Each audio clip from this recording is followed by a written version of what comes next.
Hi friends, welcome to தகவல் மையம் channel. இன்னைக்கு வீடியோவில் நம்ம பார்க்க போகிறது கிராம உதவியாளர் பணியிடங்களுக்கான எக்ஸாம் எப்படி நடக்கும், இன்டர்வியூஸில் என்ன மாதிரியான கேள்விகள் எல்லாம் கேட்பாங்க அப்படின்றத பற்றி தான் நம்ம இந்த வீடியோவில் பார்க்க போகிறோம். ப்ரீவியஸ் வீடியோலேயே நம்ம சொல்லியிருந்தோம் இதோட மார்க்கிங் ஸ்கீம் எப்படி இருக்கும், உங்களுக்கு மார்க் என்னென்ன மாதிரி கொடுப்பாங்க, உங்களுக்கு என்னென்ன மாதிரி சர்டிஃபிகேட் இருந்தால் அதுக்கு எவ்வளோ மார்க் கிடைக்குது அப்படின்னு சொல்லியிருந்தோம். ஆனா எழுத்து தேர்வு அப்படின்ற ஒரு விஷயம் இருக்கு. அதுக்கு 40 மார்க் கொடுக்குறாங்க. இன்டர்வியூ பொறுத்த வரைக்கும் ஒரு 15 மார்க் இருக்கு. ஓகேவா? இப்ப நம்ம என்னதான் ப்ரீவியஸ் நம்மளோட டாக்குமெண்ட்ஸ் வச்சு மார்க் கொடுத்தாலுமே இந்த 40 மார்க் இந்த 15 மார்க்குமே ரொம்ப முக்கியமானதுதான். ஸோ அதுக்கு நம்ம என்னென்ன மாதிரி விஷயங்கள்லாம் ப்ரிப்பேர் பண்ணணும், என்ன மாதிரி விஷயம்லாம் தெரிஞ்சு வச்சுக்கணும் அப்படின்றது ரொம்ப முக்கியம். இப்போ கிராம உதவியாளர் பணியிடங்கள் இல்லாம ரேஷன் கடைகளுக்கான வேலைக்குமே பார்த்தோம்னா நம்மளோட வெயிட்டேஜ் மார்க், நம்மளோட எஜுகேஷன் குவாலிஃபிகேஷனுக்கு 50%, பேலன்ஸ் பாத்தீங்கன்னா இன்டர்வியூ மூலமா கொடுக்குறாங்க. அங்க ரிட்டன் எக்ஸாமினேஷன் நமக்கு கிடையாது. ஆனா இந்த கிராம உதவியாளர் பணியிடம் பொறுத்த வரைக்கும் கண்டிப்பா இருக்கும். ஆனா அவங்களோட நோட்டிபிகேஷன்ல நமக்கு என்ன சொல்லியிருக்காங்க அப்படின்னா ரீடிங் டெஸ்ட்டும் ரைட்டிங் டெஸ்ட்டும் இருக்கும்னு சொல்லியிருக்காங்க. இதுக்கு முன்னாடினா ரொம்ப வருஷத்துக்கு முன்னாடி கிடையாதுங்க. இந்த வருஷமுமே ஏப்ரல் மாசம் தேனி வட்டத்துல இருக்கக்கூடிய கிராம உதவியாளர் பணியிடங்களுக்கான ரிக்ரூட்மெண்ட் நடந்துச்சு. அப்போ எக்ஸாமினேஷன்ல என்ன மாதிரி நடந்தது, என்னென்ன கொஸ்டின்ஸ் கேட்டிருக்காங்க, அதே மாதிரி என்னென்ன மெட்டீரியல்ஸ் நீங்க படிச்சு ப்ரிப்பேர் பண்ணிக்கணும். ஏன்னா சடனா நம்ம ஒரு டாபிக் தான் கொடுப்பாங்க, அதை வச்சு நம்ம எழுதணும் அப்படின்றத நம்ம கன்ஃபார்மா சொல்ல முடியாது. சப்போஸ் ப்ரீவியஸ் அவங்க ரெக்ரூட் பண்ண மாதிரி அதே கொஸ்டின் பேப்பர் ஏதாவது கொடுத்துட்டாங்கன்னா கண்டிப்பா அதுக்கு நீங்க ப்ரிப்பேர் பண்ணிட்டு போகணும் இல்லையா? ஸோ அதுக்கான மெட்டீரியல்ஸுமே நான் அதோட லிங்க்குமே நான் இதுல கொடுக்குறேன். ஸோ கண்டிப்பா லாஸ்ட் வரைக்கும் ஸ்கிப் பண்ணாம பாருங்க. நிறைய பேர் கமெண்ட்ஸ்லயே கேட்டிருந்தாங்க. ஸோ இதோட எக்ஸாமினேஷன் பத்தியும் இன்டர்வியூ பத்தியும் வீடியோ போஸ்ட் பண்ணுங்கன்னு சொல்லிட்டு கொஞ்சம் வீடியோ லென்த்தா இருந்தா கூட ஸ்கிப் பண்ணாம பாருங்க. முடிஞ்ச வரைக்கும் நிறைய இன்ஃபர்மேஷன் கேதர் பண்ணி இந்த வீடியோல நான் ஷேர் பண்ணியிருக்கேன். வாங்க இந்த வீடியோக்குள்ள போகலாம். ஸோ நம்ம பாத்தீங்கன்னா இந்த வருஷம் ஏப்ரல் மாசம் 22ஆம் தேதி தேனி மாவட்டம் தேனி வட்டத்துல கிராம உதவியாளர் பணியிடங்களுக்கான ரிக்ரூட்மெண்ட் பண்ணியிருந்தாங்க. இப்போ எப்படி நோட்டிபிகேஷன் கொடுக்குறாங்களோ சேம் அதே மாதிரி தான். இதுல உங்களுக்கு எக்ஸாமினேஷன் 40 மார்க் வச்சிருந்தாங்க. ஸோ எக்ஸாமினேஷன் பார்த்தீங்கன்னா எழுத்து தேர்விற்கான பாடத்திட்டம் அப்படின்னு சொல்லிட்டு அப்போல்லாம் கொடுத்துருந்தாங்க. இப்போ எதுவுமே அவங்க கொடுக்கல. பட் இருந்தாலும் பார்த்தீங்கன்னா நமக்கு 40 மார்க் இதில் கிடைக்குது. இதில் பார்த்தீங்கன்னா ஜென்ரல் நாலேஜ் பற்றியும் கிராம நிர்வாக நடைமுறைகள் பற்றியும் இருக்கு. அதனால நீங்கள் கண்டிப்பாக கிராம நடைமுறைகள் தெரிஞ்சிருக்கிறது ரொம்ப முக்கியமான விஷயமா இருக்கு. ஸோ இந்த 40 மார்க் இப்போ கொடுத்துருக்குது பார்த்தீங்கன்னா, ஸோ இது இப்போ அவங்க கொடுத்துருக்கக்கூடிய அஃபிஷியல் நோட்டிஃபிகேஷன்ல இருக்கக்கூடிய மார்க்கிங் ஸ்கீம் தான் இது. இதுல அவங்க என்ன பண்ணிருக்காங்கன்னா ரீடிங் அண்ட் ரைட்டிங் ஸ்கில் அப்படின்னு சொல்லிட்டு காமனா 40 மார்க் கொடுத்துட்டாங்க. ஸோ இதுல போத் தமிழ் அண்ட் இங்கிலீஷ் அப்படின்ற மாதிரி ரீடிங் அண்ட் ரைட்டிங்னு கொடுத்துருக்காங்க. ஸோ ரைட்டிங் அப்படின்றது நம்ம என்ன எழுதுறோன்றது ஏதோ ஒன்று எழுத முடியாது இல்லையா? ஸோ அப்படி இருக்கும்போது கண்டிப்பா நம்ம இந்த ரைட்டிங் எக்ஸாமுக்கான சில விஷயங்களை நம்ம லேர்ன் பண்றது ரொம்ப முக்கியம். இப்போ ஜென்ரல் நாலேஜ் அப்படின்னா ஜென்ரலா இருக்கக்கூடிய விஷயங்கள் நீங்க கேதர் பண்ணிக்கோங்க. இப்போ கிராம நிர்வாக நடைமுறைகள் பத்தி நம்ம எப்படி என்னென்ன விஷயம் படிக்கணும் அப்படின்றத ஃபர்ஸ்ட் பார்ப்போம். ஸோ இந்த லிங்க் நான் உங்களுக்கு டிஸ்கிரிப்ஷன்ல கொடுக்குறேன், இல்லைன்னா டெலிகிராம்ல கூட ஜாயின் பண்ணிக்கோங்க. அதுலேயே நான் உங்களுக்கு ஷேர் பண்றேன். இது எல்லாமே பார்த்தீங்கன்னா கூகுள் டிரைவ்ல தான் இருக்கு. இதுல இந்த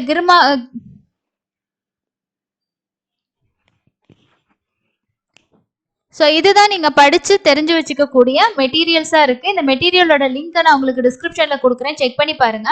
இப்போ இதுக்கு முன்னாடி நடந்த இந்த எக்ஸாமுக்கு பாத்தீங்கன்னா ஒரு கோச்சிங் சென்டர்ல ஒரு மெட்டீரியல்ஸ் ப்ரிப்பேர் பண்ணி கொடுத்துருக்காங்க. இதுல கிராம நிர்வாக அலுவலர் 25க்கு 25 பயிற்சி கையேடு அப்படின்ற மாதிரி கொடுத்துருக்காங்க.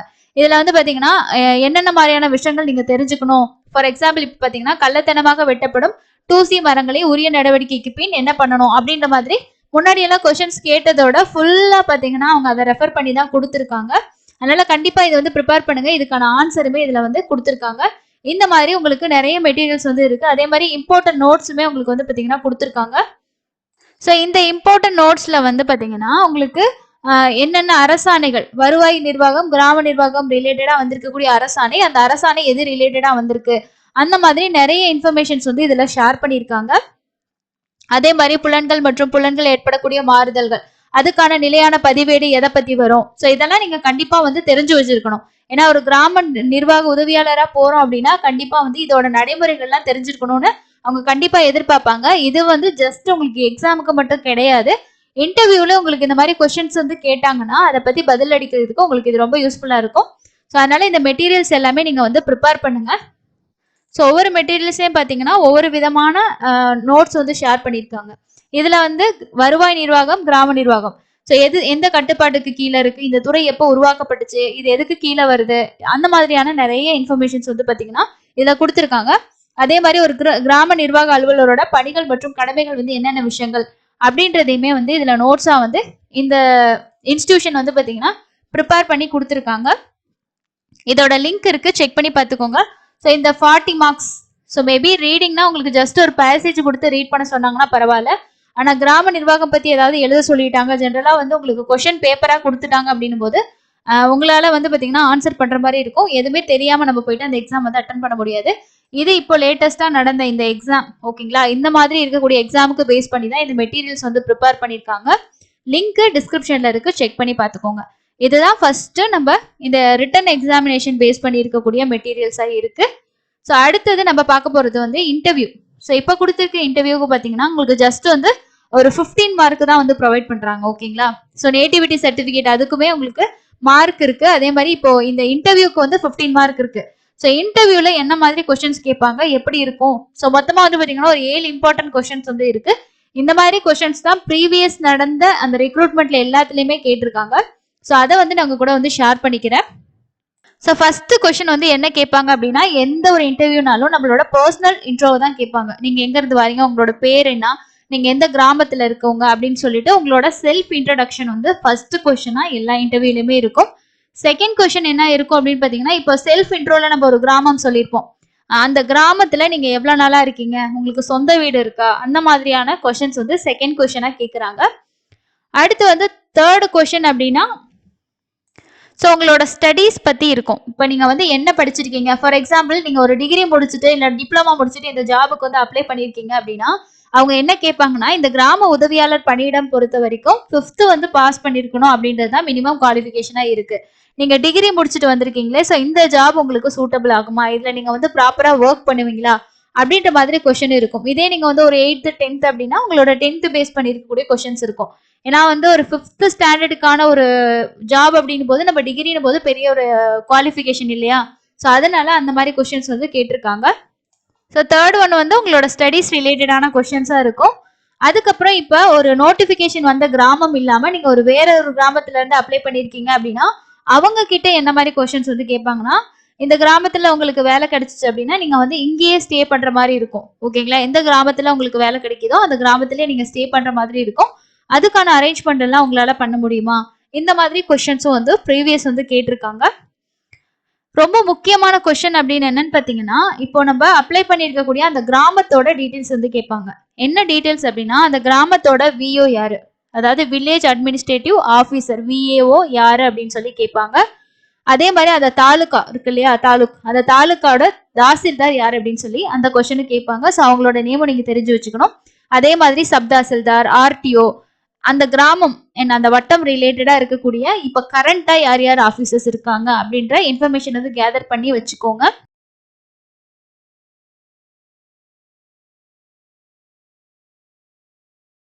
ஸோ அதனால நீங்க எந்த கிராமத்துக்கு அப்ளை பண்றீங்களோ அந்த கிராமத்தோட டீடைல்ஸ், அதாவது அந்த ஆபீசர் டீடைல்ஸ், அதே மாதிரி அந்த தாலுக்கால இருக்கக்கூடிய கரண்ட்ல வந்து யார் யார் ஆபீசர்ஸா இருக்காங்களோ அவங்களோட டீடைல்ஸ் வந்து நீங்க தெரிஞ்சு வச்சுக்கிறது ரொம்ப முக்கியமான விஷயமா இருக்கு.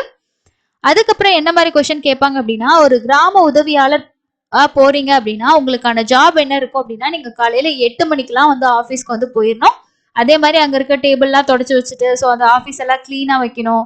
நெக்ஸ்ட் வந்து பாத்தீங்கன்னா அன்னைக்கான ஃபைல்ஸ், ஸோ வந்து என்னென்ன ஃபைல்ஸ் எல்லாம் பார்க்கணுமோ அந்த ஃபைலு இது எல்லாமே நீங்க வந்து ரெடி பண்ணி வைக்கணும். ஸோ இந்த மாதிரி வேலைகள்லாம் உங்களால செய்ய முடியுமா, உங்களுக்கு வந்து இந்த மாதிரி வேலைகள்ல வந்து அனுபவம் இருக்கா அப்படின்ற மாதிரி கேட்பாங்க. இதுவே கொஞ்சம் குவாலிஃபிகேஷன் அதிகமா போறவங்க கிட்ட உங்களுக்கு இந்த மாதிரி வேலைகளை செய்ய முடியுமா அப்படின்ற மாதிரி கொஸ்டின்ஸும் வந்து கேட்டிருக்காங்க. ஸோ அடுத்ததான் நோட்டிஃபிகேஷன்ல வந்திருக்க மாதிரி அடுத்த கொஸ்டின்ஸ் வந்து பாத்தீங்கன்னா இருக்கும். என்ன அப்படின்னா, உங்களுக்கு சைக்கிள் ஓட்ட தெரியுமா, நீங்க வந்து 2 வீலர்லாம் ஓட்டுவீங்களா, உங்ககிட்ட லைசன்ஸ் இருக்கா, அந்த மாதிரி கொஸ்டின்ஸுமே வந்து கேட்டிருக்காங்க. ஸோ இந்த மாதிரி தான் வந்து இந்த 15 மார்க்கை பொறுத்த வரைக்கும் இந்த மாதிரி கொஸ்டின்ஸ் தான் வந்து ரிப்பீட்டடா கேட்டிருக்காங்க, ஓகேங்களா? ஸோ புதுசா வந்து ஒரு விஷயத்த கேட்பாங்க அப்படின்றது கிடையாது. கேட்கக்கூடிய கொஸ்டின்ஸ் வந்து பாத்தீங்கன்னா நம்ம மெயினா வந்து எந்த கிராமத்துக்கு அப்ளை பண்றோமோ அந்த கிராமம் ரிலேட்டடா இருக்கக்கூடிய விஷயங்கள் தெரிஞ்சுக்கணும். அண்ட் இன்னொரு விஷயம் வந்து இப்போ ஒரு கிராமத்துல உங்களுக்கு வந்து போஸ்டிங் கிடைச்சிருச்சு அப்படின்னா அந்த கிராமத்துல ஒவ்வொரு ஏரியாவுக்கும் நீங்க போகணும், வேலை செய்யணும் அப்படின் போது அந்த கிராமத்துல இருக்கக்கூடிய ஏரியா எல்லாம் உங்களுக்கு தெரியுமா, அந்த கிராமம் நல்லா பழக்கப்பட்ட கிராமமா அப்படின்ற மாதிரியும் கொஸ்டின்ஸ் வந்து நிறைய கேட்டிருக்காங்க. ஸோ அதுக்கு நீங்க எப்படி பதில் சொல்றீங்க அப்படின்றத வச்சுதான் உங்களுக்கு மார்க் வந்து ப்ரொவைட் பண்றாங்க. அடுத்து வந்து இந்த ஜாபோட செலெக்ஷன் ப்ராசஸ் வந்து எப்படி இருக்கும்னு பாத்தீங்கன்னா, ஃபர்ஸ்ட் நம்மள ஆன்லைன்ல அப்ளிகேஷன் வந்து பண்ணுவோம். அதுக்கப்புறம் நம்மளோட அப்ளிகேஷன்ஸ் எல்லாம் அவங்க வந்து பார்த்துட்டு அதுக்கு அடுத்தது நமக்கு வந்து இன்டர்வியூ டேட் இருக்கு. ஸோ அதுக்கான நோட்டிஃபிகேஷன்ஸ் வந்து கொடுப்பாங்க. எப்போ இன்டர்வியூ நடக்குது என்ன அப்படின்றத ஒவ்வொருத்தருக்குமே வந்து தனித்தனியா வந்து லெட்டர் மூலமாவோ இல்லைன்னா இமெயிலோ எஸ்எம்எஸோ ஏதோ ஒன்று உங்களுக்கு வந்து பார்த்தீங்கன்னா ஷேர் பண்ணுவாங்க. இப்போ ஃபர்ஸ்ட் ஸ்டேஜ் வந்து நீங்க போனதும் உங்களோட சர்டிபிகேட் எல்லாம் வெரிஃபிகேஷன் பண்ணுவாங்க. அதுதான் ஃபர்ஸ்ட் ப்ராசஸா நடக்கும். நீங்க ஆன்லைன்ல கொடுத்த சர்டிபிகேட் எல்லாமே ஒரிஜினல் வந்து அவங்க வெரிஃபை பண்ணுவாங்க. சர்டிபிகேட் வெரிஃபிகேஷன் பண்ணதுக்கு அப்புறமா உங்களுக்கான சைக்கிள் ஓட்டுறதுக்கான டெஸ்ட் இருக்கும். ஏன்னா வந்து சைக்கிள் ஓட்ட தெரிஞ்சிருக்கணும் அப்படின்றதே ஒரு குவாலிஃபிகேஷனா கேட்டிருக்காங்க, முக்கிய தகுதியா. அந்த மாதிரி சமயத்துல உங்களுக்கு சைக்கிள் ஓட்டுறதுக்கான டெஸ்ட் இருக்கும். அந்த டெஸ்ட் முடிச்சதுக்கு அப்புறமா தான் உங்களுக்கு தேர்ட் வந்து பாத்தீங்கன்னா இன்டர்வியூ. ஸோ இந்த 3 ஃபேஸ்லேயும் தான் உங்களுக்கான செலெக்ஷன் ப்ராசஸ் வந்து இருக்கும். ஓகேங்களா?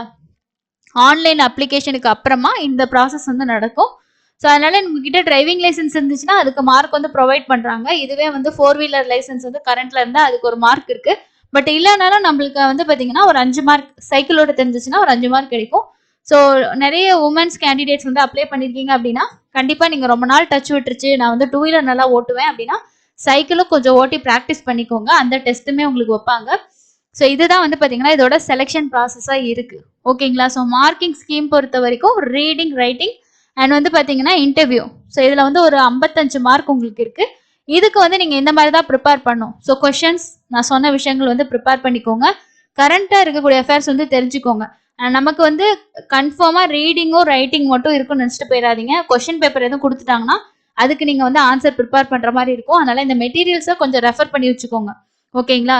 ஸோ இந்த வீடியோவில் நிறைய இன்ஃபர்மேஷன் நான் உங்களுக்கு வந்து கொடுத்துட்டேன். ஸோ அது உங்களுக்கு ரொம்ப யூஸ்ஃபுல்லாக இருக்கும்னு நினைக்கிறேன். அதே மாதிரி நேட்டிவிட்டி சர்டிஃபிகேட் கண்டிப்பாக வந்து வாங்கி வந்து அப்லோட் பண்ணுங்க. இதில் 2 விஷயம் கொடுத்துருக்காங்க பாருங்க. ஸோ ஒன்று வந்து confirm with the birth certificate and present அட்ரஸோட ப்ரூஃப்.